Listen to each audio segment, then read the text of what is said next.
Gootichi waraana bilisummaa Oromoo torbee kana keessa duula cichoomina kaayyoo jedhuun mootummaa Itoophiyaa irratti lola labseen mootummaan Itoophiyaa yaaddoo guddaa keessa jiraachuun beekamee jira.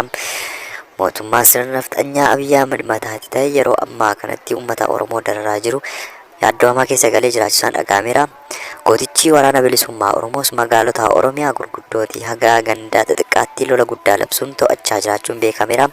Kanatti aansuun tarkaanfii gooticha waraana bilisummaa Oromoo guyyaarraaf qabannee dhufne nu faana tura.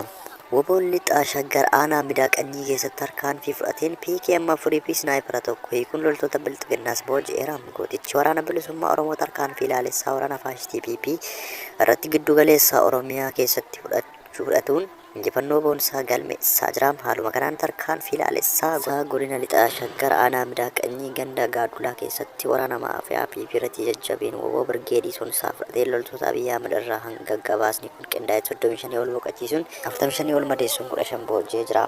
Tarkaanfii kanaanis meeshaa garee PKM afur snaayipara tokkoo fi hidhannoo 21 rasaasa 10,000 boombii 15 fi qophii waraanaa irraa hiikuun galii mooraa qabsoo bilisummaa Oromoof taasisee jira.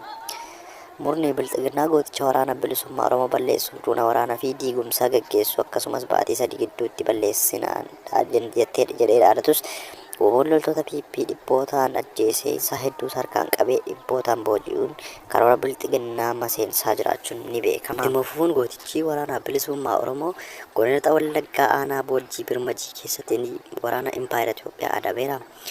Hacuuccaa fi darraa bifa kamiyyuu uummata isaa Oromoo irraa kaasee Oromiyaa walaboomtee ijaaruuf halkanii fi guyyaa bonaa fi ganna akkasumas aduu fi rooba osoo hin jedhin kan warraaqu gootichi waraana bilisummaa Oromoo gootichi jabarbadaa gootichi waraana bilisummaa Oromoo karra shanan Finfinnee dabalatee goolee Oromiyaa mara keessatti tarkaanfii gurguddoo lukkeelee bilxiginnaa irratti fudhachaa jiruun akkaan jabeessee itti fufee jira. Haaluma kanaan reef gaachanni saba Oromoo waraanni bilisummaa Oromoo zoonii lixaa birgeediin Odaa Kaarraa godina lixaa Wallaggaa aanaa Boojjii Birmajii ganda Naamii Goollii jedhamu keessatti guyyaa har'aa waraana faashistii PP uummata dararuuf bobbaate irratti tarkaanfii keessa deebii hin qabne fudhachuun injifannoo boonsaa galmeessee jira. Ittuma fufuun woboon godina Arsii Bahaanaa Siree keessatti diina du'aa fi madoon adabeera. Gootichi waraana bilisummaa Oromoo woboon zoonii kibba bahaa Cibraan hambaa anolee diina maqaa sakattaa woboo jedhuun bobbaate tarkaanfii haxxee fi mooraa isheetti itti seenuun fudhateen aanicha irraa raasaa ooleera. Haaluma kanaan reef gaachanni sabaa woboon godina Arsii Bahaa aanaa Siree ganda Biqqaa keessatti ciccitoonni kaayyoo haqaa haleellaa waraana faashistii PP irratti taasise. Battala 8 irraa boqochiisuun 3 madeessa hidhannoo guutuu waliin booji'uun mooraa qabsoo bilisummaa Oromoof galii godheera.